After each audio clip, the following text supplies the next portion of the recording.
UK Bangla reporters ইউনিটির উদ্যোগে প্রিয় জন্মভূমি বাংলাদেশের স্বাধীনতা ও ২৬শে মার্চ জাতীয় দিবসে যুক্তরাজ্যের পূর্ব লন্ডনের আলতাবালি পার্কের শহীদ মিনার বেদিতে ৭১-এর শহীদদের আত্মার মাগফিরাত কামনা করে তাদের প্রতি শ্রদ্ধা জানিয়ে ফুলের শ্রদ্ধার্ঘ্য অর্পণ করা হয়।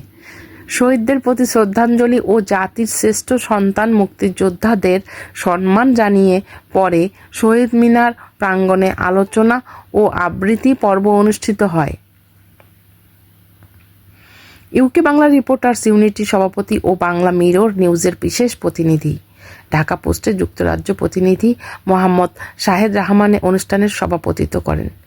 সমগ্র অনুষ্ঠানটি পরিচালনা করেন সংগঠনের সাধারণ সম্পাদক ও এফবিসি বাংলা নিউজের সম্পাদক ব্রিজ বাংলা 24 এর সাব এডিটর আব্দুল বাসির।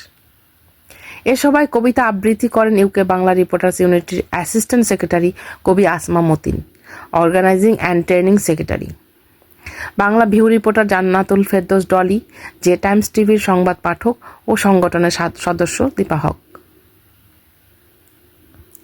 আলোচনায় অংশ নেন community activist Ahbab Hossain, Jagannathpur Times এর সম্পাদক ও সংগঠনের সাবেক সভাপতি অধ্যাপক সাজিদুর রহমান, সংগঠনের সাবেক ট্রেজারার মোহাম্মদ সালেহ আহমদ, সংগঠনের বর্তমান ট্রেজারার ইউকে বাংলা গার্ডিয়ানের নির্বাহী সম্পাদক মির্জা আবুল কাশেম, অ্যাসিস্ট্যান্ট সেক্রেটারি ও চ্যানেল এনআরবি ইউকের সম্পাদক এর রহমান অলি, ফটো সাংবাদিক নাহিদ জাগিরদার, গীতিকার শেখ মোফাজ্জল হোসেন, শফিক আহমেদ রাজীব ও সার্জেল আহমেদ প্রমুখ।